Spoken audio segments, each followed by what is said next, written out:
Bem-vindas, bem-vindos ao nosso projeto Vocações On Life. Entrevistamos sempre ou padres, ou irmãs, ou catequistas, coordenadores, leigos engajados, e sempre com este intuito de aprofundar, porque a vida é vocação e a vocação é vida. Como sempre, vamos lembrar as diretrizes e o objetivo geral da nossa igreja no Brasil, que é evangelizar, no Brasil cada vez mais urbano, pelo anúncio da palavra de Deus, formando discípulos e discípulas de Jesus Cristo em comunidades eclesiais missionárias, à luz da evangélica opção preferencial pelos pobres, cuidando da casa comum, testemunhando o reino de Deus rumo à plenitude. E hoje o nosso entrevistado se chama Cristiano. Bem-vindo, Cristiano de Curitiba. Obrigado, Padre, a sua bênção de novo. Grande alegria estar participando com o senhor nesse quadro, né? Vocações On Life. Então, é com grande alegria que eu estou aqui. A alegria é nossa e, como sempre, o começo é contigo. Fala da tua vocação, fala como você é presente. A primeira pergunta é sobre a tua vida. Então, meu nome é Cristiano Alberto de Oliveira, né? Como o Padre já falou, eu sou aqui de Curitiba, né? Da Arquidiocese de Curitiba. Eu sou casado com a Bruna, pai também do pequeno Lucas, que vai fazer 4 anos agora em abril. Atualmente, né? Estou como coordenador do grupo de oração aqui na nossa comunidade, São Francisco Xavier, na paróquia Bom Pastor. Atualmente também tive a graça, né? O convite do meu pároco de fazer a formação para ser ministro extraordinário da Sagrada Comunhão. E assim permaneço, né? Entramos esse 2022 aí nessas atividades, né? A minha coordenação vai se encerrar na metade do ano, mas um longo caminho aí como ministro extraordinário da Sagrada Comunhão. Tive uma vida, né? Falando um pouco do meu pessoal, tive uma vida bem conturbada, sempre fui católico, sempre frequentei as missas, né? Fiz tudo que a igreja nos orienta, né? Comunhão, crisma, tudo ali. Não participei do grupo de jovens na igreja porque a minha juventude, por um erro equivocado meu, eu decidi sair da igreja, né? Decidi ir pro mundo e badernar um pouco. E nesse percurso eu acabei conhecendo o álcool em excesso e a droga. E foi o que devastou a minha vida, padre. Foi o que me levou pro fundo do poço. Acabou de me destruturando toda a minha família. A minha mãezinha, que na época era viva, né? Rezou muito por mim e até... Eu lembro que, como eu também sou pregador, né? Sou coordenador do grupo de oração, mas eu também sou pregador da palavra. Então, eu lembro até hoje que a minha primeira pregação foi olhando para a vida de Santo Agostinho e de Santa Mônica. O quanto Santa Mônica rezou pela conversão de Santo Agostinho, né? E a conversão que ele teve. E foi mais ou menos assim a minha história. A minha mãe, né? Com a mãe dela com câncer e eu nas drogas, e ela sempre foi minha... Até que eu comecei a procurar, falei, não, eu preciso me enganjar, eu preciso mudar de vida, eu preciso de alguma coisa, eu preciso me firmar em alguma coisa. Só que eu não tinha a ciência, não tinha a noção que essa coisa era Deus, Jesus Cristo, onde eu jamais devia ter saído. E comecei a caminhar. Fui na Umbanda, fui no Centro Espírita, fui caminhando por esses caminhos e não me encontrava. E dava umas recaídas na droga. Daí conheci a minha esposa, a atual esposa agora, né, a Bruna. Eu conheci ela, mas sempre nessa vida, de altos e baixos, e eu já depressivo. Até um dia que eu falei que eu não queria mais saber de nada. Eu falei, não vou acreditar mais em Deus, não vou acreditar mais em nada, eu só quero viver minha vida agora, daqui pra frente, sem drogas, sem bebida, sem prostituição,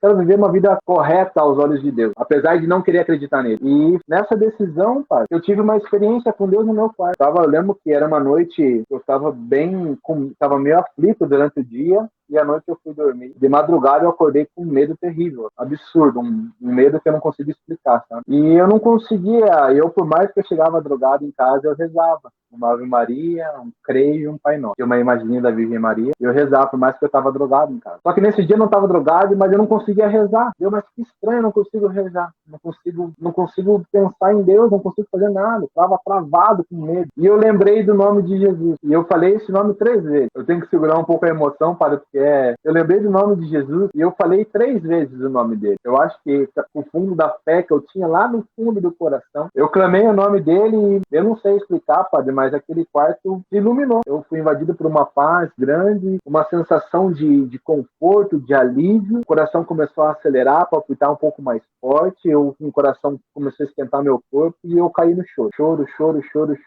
No outro dia eu levantei, padre, e eu falava muito palavrão. Isso é uma coisa que me marcou muito. Eu falava muito palavrão. E da noite pro dia, padre, eu não falei um palavrão sequer. Isso já fazem 6 anos. vai para 7 agora. E a vontade é absurda, mas uma vontade assim, padre, de arrebentar o peito mesmo, de voltar para a igreja. Um negócio, eu não sei explicar, sabe? Uma vontade de voltar para a igreja. E eu ia nos grupos de oração, nesse mesmo grupo, aqui o Rei Jesus, né? Nesse mesmo grupo de oração, onde meu pai ia, minha mãe ia buscar por mim. Eu já fui, saía debochando do grupo e voltei para a igreja. Procurei me informar onde estava tendo, daí tinha migrado. O Rafael falou na edição 21, que era na São José, mas nesse período ele migrou para São Francisco Xavier. Daí minha esposa, na época, né, estava tentando me ajudar também. Minha esposa foi um cuidado de Deus com nós, porque ela tinha pavor de drogado. E ela começou a se relacionar com um dependente químico, mas ela não desistiu. Ela falou assim, eu não vou desistir de você. O porquê que eu tô fazendo isso, eu não sei, mas eu não vou desistir de você. E ela se informou, daí a gente ficou sabendo, ó, então, todas as quinta-feiras, né, às 8 horas, na igreja de São Francisco Xavier. Falei, então eu vou lá. E aquele dia eu fui, padre, tudo que foi falado naquele grupo de oração, todas as músicas, todo o acolhimento que eu tive, a pregação, confesso que eu não lembro muito bem da pregação em si, mas tudo que foi falado, ministrado aquele dia, até pelo Rafael que estava na música, tocando, foi tudo de encontro com o meu coração, com o conflito que eu estava vivendo. Já se fazem 7 anos, vai fazer 7 anos agora, que eu entrei na porta da igreja por esse grupo de oração e eu não saí mais. Não é fácil, vou falar para o senhor que às vezes é difícil, mas é um preço a ser pago. É um preço que eu quero, porque eu quero estar com a minha família, eu quero estar servindo a Deus. E desde então a minha vida só começou a ter progressos, né, padre? Muitas vezes a gente fala em progresso financeiro, de status, mas não. Graças a Deus eu estou em paz comigo mesmo, estou com a minha família, estou com a minha esposa, com o meu filho. Infelizmente, aquela que rezava por mim há longos anos, enquanto eu estava na droga, 3 horas da manhã, eu estava rezando o terço por mim. Infelizmente, essa pessoa já não está comigo, que é a minha mamãe, né? A pandemia acabou que ela teve complicações devido ao Covid e ela veio a falecer. Mas acredito que ela está com a Virgem Maria intercedendo por mim e por todos nós, né? Por aqueles que rodeiam, né? Que são meus amigos, as pessoas próximas, né? Até mesmo meu pároco que foi fazer as exéquias, né? Porque não teve velório, então eu liguei pro meu pároco, o padre Miguel, e muito feliz, o padre Domênico levou ele lá e fez as exéquias no túmulo da minha mãe. É mais ou menos isso, padre. A minha vida é essa loucura, essa montanha-russa, subindo e descendo, e agora só tá em sentido da cruz de Cristo, a evangelização aí. Certo. Você falou dos carismáticos, do grupo de oração. Me conta um pouco como é que você vê, porque por muitas pessoas a renovação carismática católica é uma bênção no Brasil, em Curitiba. Como é que você vê a renovação carismática na igreja? Eu vejo a renovação carismática, padre, como um canal de graça, realmente. Um canal de graça na igreja.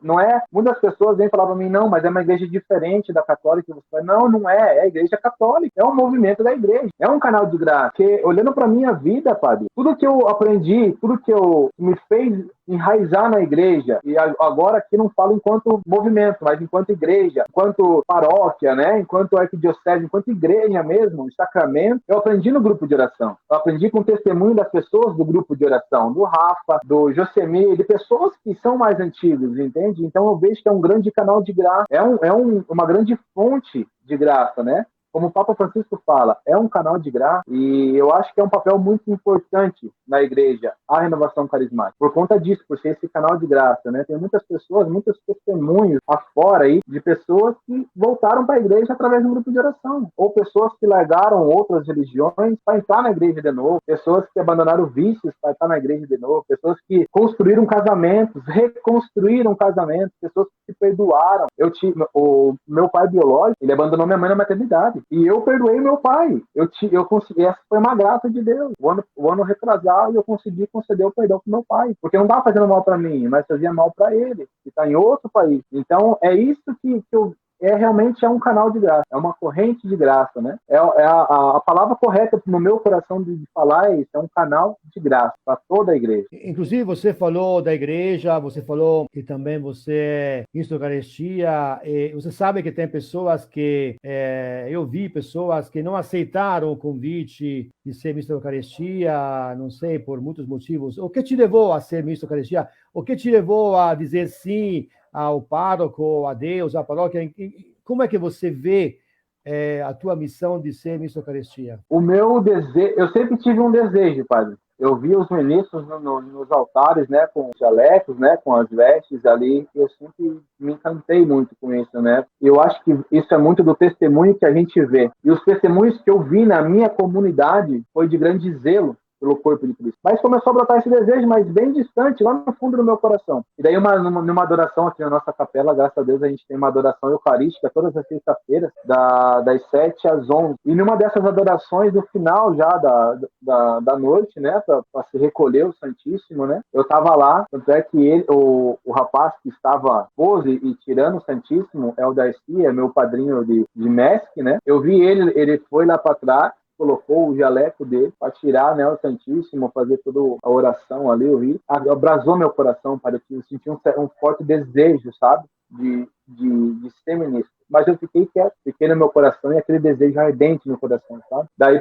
eu lembro que passou algumas semanas e daí devido à pandemia, infelizmente, deu uma devastada na nossa igreja, né? Enquanto pessoas para trabalhar fiéis, né? Operários para mestre, acabou por vários motivos, pessoas que desistiram, pessoas que desanimaram, pessoas que ficaram doentes e não voltaram mais. E eu comecei a olhar essa realidade na nossa igreja, na nossa paróquia. Falei, nossa, passou um pouquinho e veio o convite da coordenadora aqui da nossa comunidade. Eu fiquei com um pouco de medo, fiquei tremendo um pouco na base, falei, nossa, será? Eu não sou digno.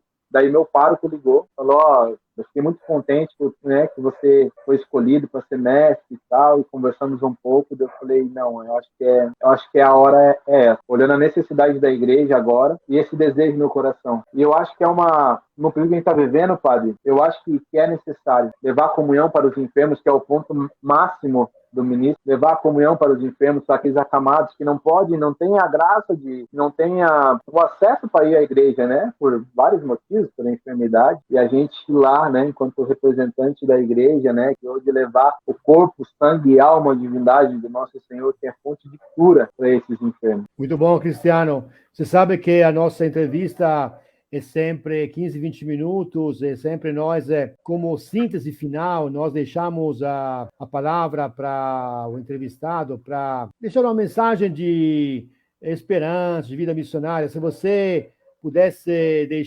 falar agora, nesta live que vamos divulgar no Brasil, lá nas realidades, se você pudesse falar para os jovens do Brasil, para os grupos de oração do Brasil, se você pudesse falar também para os enfermos que recebem os ministros da Eucaristia em casa, qual seria a tua mensagem de fé, de vida missionária, de esperança? O que você diria? Eu tava pensando agora aqui, né, em casa, no finalzinho da tarde, no que falar, né? Eu só colocava no meu coração uma passagem que foi o ano passado, foi o que norteou o ano inteiro da renovação carismática. É Atos dos Apóstolos, capítulo 1, versículo 8, onde diz que, deixa eu até pegar aqui, que diz assim, mas descerá sobre vós o Espírito Santo e vos dará força, e serei as minhas testemunhas em Jerusalém, em toda a Judéia, Samaria e até os confins do mundo. É isso, convido a todos que estão assistindo esse vídeo agora, de ser testemunha de Cristo, ser testemunho autêntico e vivo do nosso Senhor Jesus Cristo para essa igreja em saída que o Papa Francisco nos pede. Porque é pelo testemunho que as pessoas vão se sentir atraídas, né?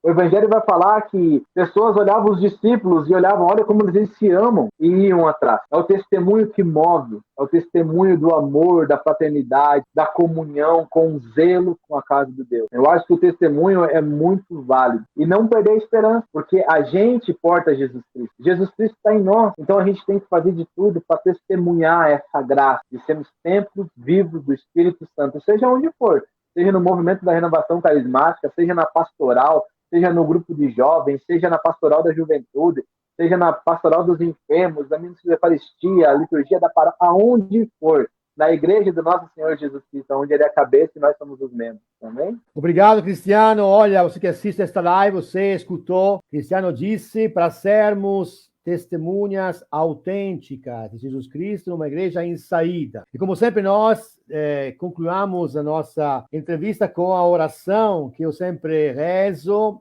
e lembro dos missionários além fronteira, na África, nas Américas, na Ásia, na Oceania, na Europa. Ó Deus, Criador e Senhor do Universo, Tu que criaste o ser humano à Tua imagem e semelhança, e o redimiste com o sangue precioso de Teu Filho. Olha para quantos ainda não Te conhecem. Pela intercessão dos santos e da Igreja, não permitas que permaneçam longe de Jesus, nosso Senhor. Tu que és misericordioso, perdoa toda idolatria e infidelidade e faz com que todos conheçam aquele que tu enviaste, Jesus Cristo, teu Filho, nosso Senhor. Ele é a nossa vida, salvação e ressurreição.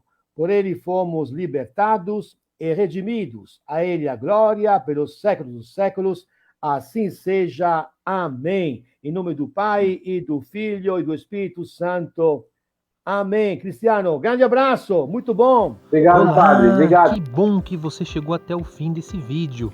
Não se esqueça de se inscrever no canal, ativar o sininho para receber as notificações de mais conteúdos que nós postamos aqui. Não se esqueça de compartilhar, ajude a evangelizar através das redes sociais. Até o próximo vídeo!